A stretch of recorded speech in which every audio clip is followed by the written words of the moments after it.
Good morning. आज हम करेंगे assessment of partnership firms. Assessment of partnership firms. Partnership firms जैसे कि आप लोगों ने पढ़ा हुआ है, क्या होती है पार्टनरशिप फर्म। इनकम टैक्स में अलग से कोई डेफिनेशन नहीं दे रखी। जो पार्टनरशिप एक्ट 1932 में जो फर्म की जो डेफिनेशन दी गई है वही पार्टनरशिप है। क्या है partnership? Is a relationship between persons who have agreed to share the profit of a business carried on by all or any of them acting for all। Partnership क्या है? दो या दो से अधिक जो पर्सन्स हैं उनका रिलेशनशिप है जो प्रॉफिट शेयर करने के लिए कोई बिजनेस कैरी करते हैं। ठीक है, जो पर्सन्स हैं उनको क्या कहते हैं? पार्टनर्स। और जो वो कोलेक्टिवली जो पार्टनरशिप करी है वो किसके लिए की है? फॉर्म बनाने के लिए। तो क्या पार्टनरशिप फॉर्म क्या हो गई?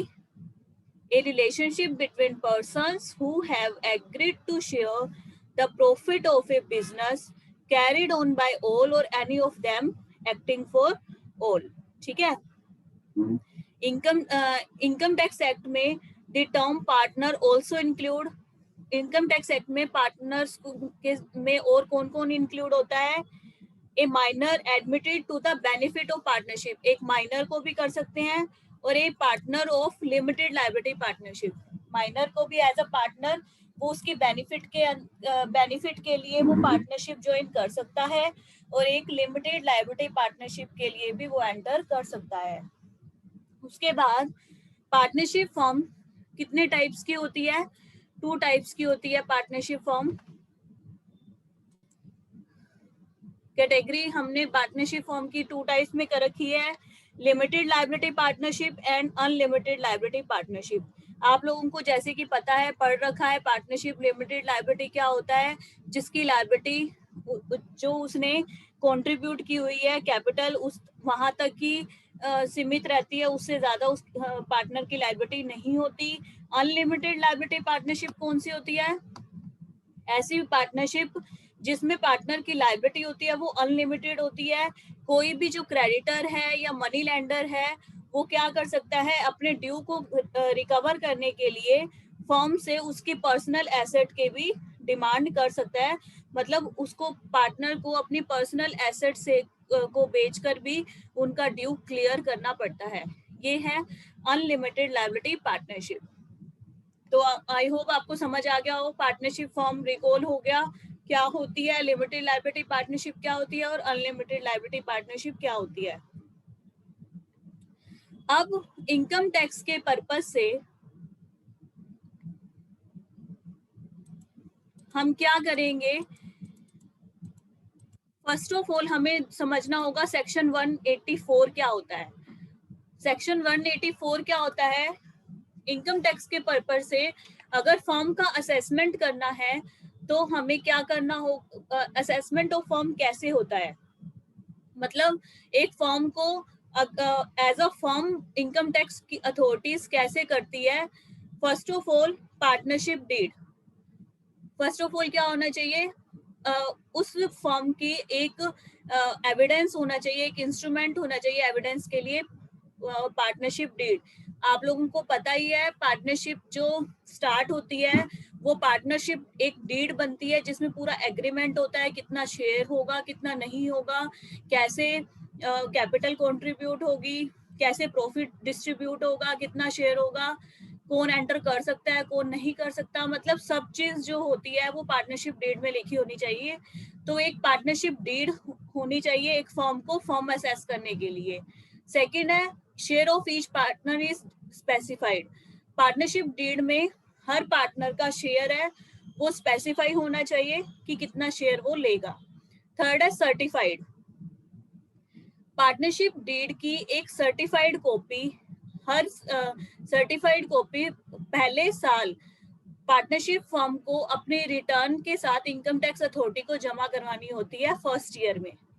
सर्टिफाइड कॉपी नेक्स्ट ईयर्स में उनको करवाने की जरूरत नहीं पड़ती। क्या है? Certified copy of partnership deed उनको फर्स्ट ईयर जब वो पार्टनरशिप स्टार्ट होती है उसके पहले साल उसको रिटर्न ऑफ इनकम के साथ एक certified copy of deed attach करके देनी होती है इनकम टैक्स अथॉरिटीज को। फिर है furnishing a certified copy of revised partnership deed whenever there is a change in the constitution of firm or profit sharing ratio of partner। अगर किसी भी टाइम पार्टनरशिप डीड में चेंज होता है, profit sharing ratio में change होता है या फर्म की कॉन्स्टिट्यूशन में चेंज होता है, तो उनको रिवाइज पार्टनरशिप डीड जो है वो सबमिट करवानी होती है इनकम टैक्स अथॉरिटी को जब भी हम रिटर्न भरते हैं। ठीक है, जिस साल वो रिटर्न वो पार्टनरशिप की जो कॉन्स्टिट्यूशन है वो चेंज हुई तो उस टाइम वो जमा करवानी पड़ती है। फिर है कॉम्प्लायंस ऑफ सेक्शन 144। देखो अगर इनकम टैक्स अथॉरिटी ने कोई इंफॉर्मेशन मांगी है फर्म की तरफ से सेक्शन 144 के अंडर और वो फेलियर हो जाता है वो चीजें करने के लिए, लाइक वो रिटर्न नहीं भरता, फॉर्म जो है वो अपने पार्ट पे रिटर्न टाइम पे नहीं भरती और failure to comply with the term of notice issued under 142 and section 143, तो उस फॉर्म को क्या है, फॉर्म नहीं समझती, मतलब उसका जो बेनिफिट है वो ले लिए जाते हैं फॉर्म से।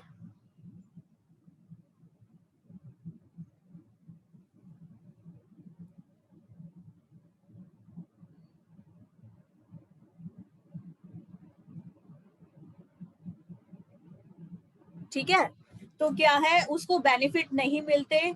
अगर फर्म कोई भी 184 का जो ये सेक्शन है कंप्लाई नहीं करती तो क्या हो जाएगा, सेक्शन 185 लग जाएगा।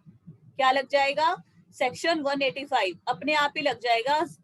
मतलब एक फर्म को असेस करने के लिए अगर इनकम टैक्स को असेस करवाना चाहती है एक फर्म तो उसको क्या करना होगा, 184 सारी चीजें जो है कंडीशंस ये फुलफिल करनी होगी, 5 की 5 कंडीशन। अगर ये 5 कंडीशन कंप्लीट नहीं होती तो वो सेक्शन 185 लागू हो जाएगा। उसमें क्या होगा, जो पार्टनर्स को हम रेमुनरेशन दे रहे हैं, interest, salary, bonus, commission, remuneration जो भी दे रहे हैं वो क्या हो जाएगा, सारा का सारा चार्जेबल हो जाएगा। वो हमें मतलब अलाउ हो, उसकी डिडक्शन नहीं मिलेगी इसको फर्म को। मेनली क्या होता है, फर्म को डिडक्शन मिलती है अगर वो पार्टनर को इंटरेस्ट, सैलरी, बोनस वगैरह पे करता है तो उसको डिडक्शन मिलती है जिससे उसको टैक्स कम पे करना पड़ता है। लेकिन अगर उसको 184 सेक्शन वो कंप्लीट, उसकी कंडीशन कंप्लीट नहीं करता तो उसको क्या करना होगा, कोई डिडक्शन नहीं मिलेगी इंटरेस्ट, सैलरी, बोनस, कमीशन या रेमुनरेशन से रिलेटेड। और ये सारा चीज पार्टनर के हैंड में चार्जेबल नहीं होगा क्योंकि डबल टैक्सेशन हो जाएगा ना, एक तो फर्म भी टैक्स पे कर रही है फिर पार्टनर भी पे कर रहा है, तो क्या होगा, फर्म ही पे करेगी, पार्टनर पे नहीं करेगा। तो ये था assessment of firm under section 185। तो अभी तक हमने किया है पार्टनरशिप एक्ट क्या होता है, limited liability partnership, unlimited liability partnership. Section 184 में 5 कंडीशन है एक फर्म को असेस करने के लिए फर्म, और अगर वो लागू नहीं होती तो सेक्शन 185 लागू हो जाता है। ठीक है, उसके बाद आता है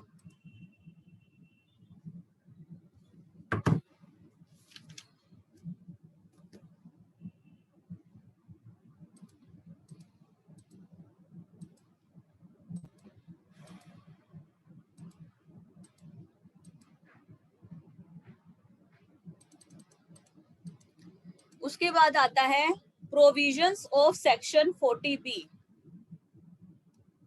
देखो 40B के सेक्शन लागू होते हैं, प्रोविजंस मोस्ट इंपोर्टेंट है, शॉर्ट क्वेश्चंस में भी आ जाता है सेक्शन 40B।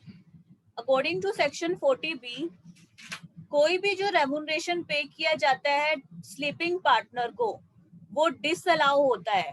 अगर हम प्रॉफिट एंड लॉस निकालते हैं फर्म का, फर्म के प्रॉफिट एंड लॉस के अंदर हमने क्या अभी तक पढ़ा है कि हम उसकी डिडक्शन लेते हैं, जो फर्म है वो डिडक्शन लेती है अगर किसी पार्टनर को सैलरी, बोनस, कमीशन या कोई रेम्युनरेशन पे किया जाता है। लेकिन अगर रेम्युनरेशन किसी स्लीपिंग पार्टनर आपको पता ही होगा, जो फर्म की एक्टिविटी में पार्टिसिपेट नहीं करता, ठीक है, तो वो उसको पे किया हुआ रेम्युनरेशन डिसअलाउ हो जाता है। सेकंड है remuneration paid to working partner which is not authorised in partnership deed. अगर वर्किंग पार्टनर को रेम्युनरेशन दिया गया है लेकिन वो ऑथराइज नहीं है पार्टनरशिप डीड में, तो भी जो उसका जो रेम्युनरेशन है वो डिसअलाउ हो जाएगा। थर्ड है अगर किसी पार्टनर को इंटरेस्ट दिया जाता है तो वो क्या हो जाएगा, 12% से एक्सेस है, 12% पर एनम से एक्सेस है, तो जितना 12% से एक्सेस है जितना अमाउंट वो डिसअलाउ हो जाएगा, ठीक है। और फोर्थ क्या है, remuneration paid to the working partner exceeding the specified limit is disallowed. देखो जो रेम्युनरेशन पे किया जाता है पार्टनर को, सबसे इम्पोर्टेंट चीज है असेसमेंट ऑफ फर्म में ये कैलकुलेट करना। रेम्युनरेशन जो वर्किंग पार्टनर को पे किया जाता है उसकी भी कुछ स्लैब रेट्स है, ठीक है। उस स्लैब रेट के अंडर वो क्या होता है, अलाउड होता है, उससे एक्सीड चला जाता है तो वो डिसअलाउ हो जाता है। लाइक इसकी लिमिट देखो, देखो अभी तक क्या किया हमने 40B में, स्लीपिंग पार्टनर को रेम्युनरेशन डिसअलाउ, कोई पार्टनरशिप डेट में ऑथराइज नहीं है रेम्युनरेशन वर्किंग पार्टनर को, वो डिसअलाउड। इंटरेस्ट 12% से ज्यादा है, 12% से जितना अमाउंट ज्यादा होगा वो भी डिसअलाउ हो जाएगा। और अगर हम नॉर्मल वर्किंग पार्टनर को रेम्युनरेशन देते हैं तो उसकी एक लिमिट है, वहां तक तो अलाउ होगा डिडक्शन, उससे आगे डिसअलाउ हो जाएगा। तो क्या है वो लिमिट, देखो जो बुक प्रॉफिट आएगा, मैं अभी आपको बताऊंगी बुक प्रॉफिट भी कैसे निकलेगा। जो बुक प्रॉफिट आएगा उसके फर्स्ट 3 लाख पे, पहले 3 लाख पे का या तो 90% अमाउंट या 1,50,000 which ever is more. I am repeating, first 3 lakh पे, फर्स्ट 3 लाख का 90% 2,70,000 होगा, और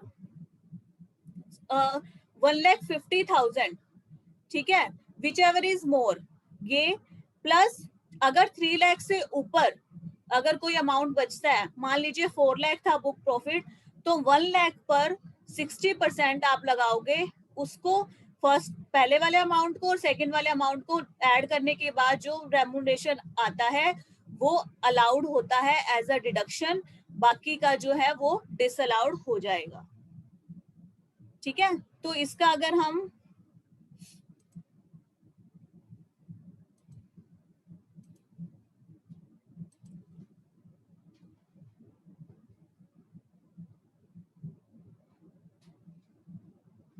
देखो, ये एक एग्जांपल दिया हुआ है, मान लीजिए बुक प्रॉफिट कितना आया हमारा 4 लाख, तो फर्स्ट 3 लाख का 90% 2,70,000 और 1,50,000, इसमें से विच एवर इज मोर, हमने क्या ले लिया 2,70,000, 4 लाख में से 3 लाख गए, 1 लाख बच गया, इसका 60% कितना आ जाएगा 60,000, तो इन दोनों को हम ऐड करेंगे तो जो टोटल रेम्युनरेशन अलाउ होगा डिडक्शन के लिए वो कितना होगा हमारा 3,30,000।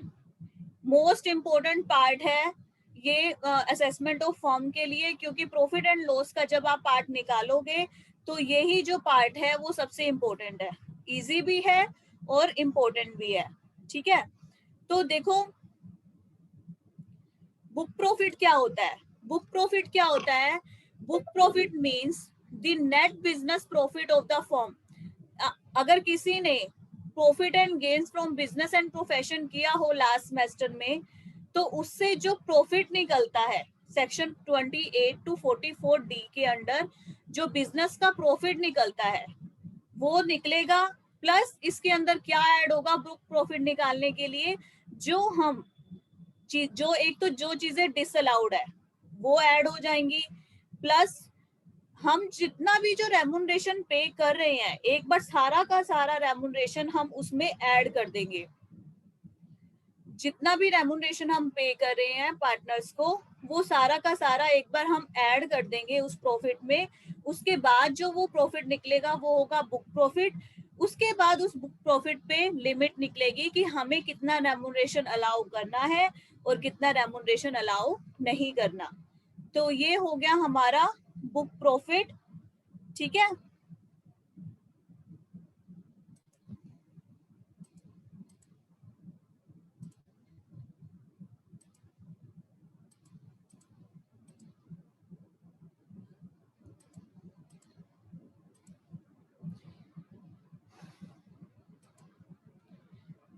देखो क्या होता है, जैसे प्रॉफिट एंड लॉस अकाउंट आया, अगर हमने profit and loss from business and profession अगर आप लोगों ने किया हो तो उसमें आप देखोगे कि अगर हम प्रॉफिट एंड लॉस अकाउंट ऐसे बनाते हैं, सेल्स लिखते हैं इधर, इधर हमें कोई इंटरेस्ट है वो लिख देते हैं, कोई ऑफिस एक्सपेंसेस है वो डेबिट हो जाएगा, कोई रिपेयर किया हाउस प्रॉपर्टी वो डेबिट, प्रॉफिट आ गया 70,000।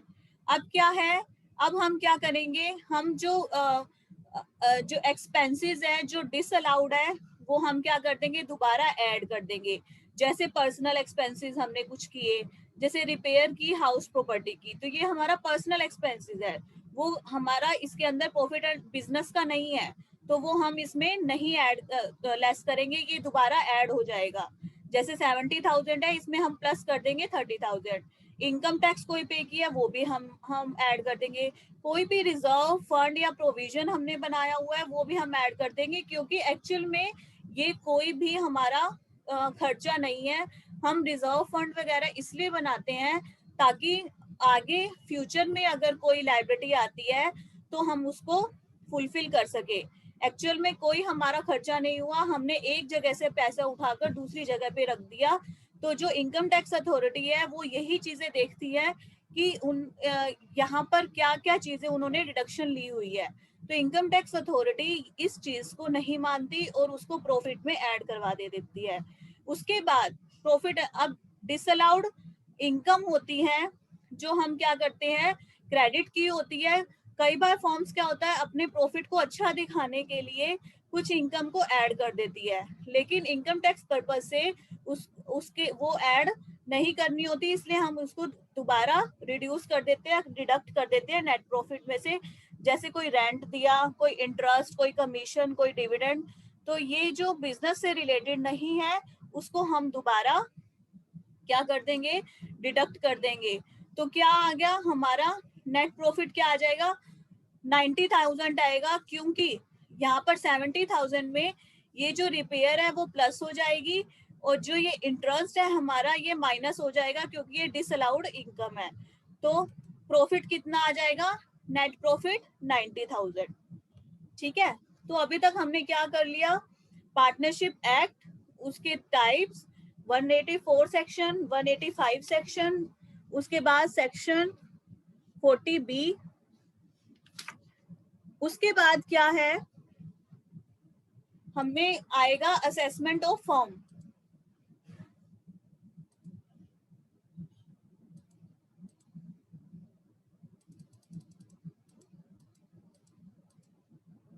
Computation of firms income.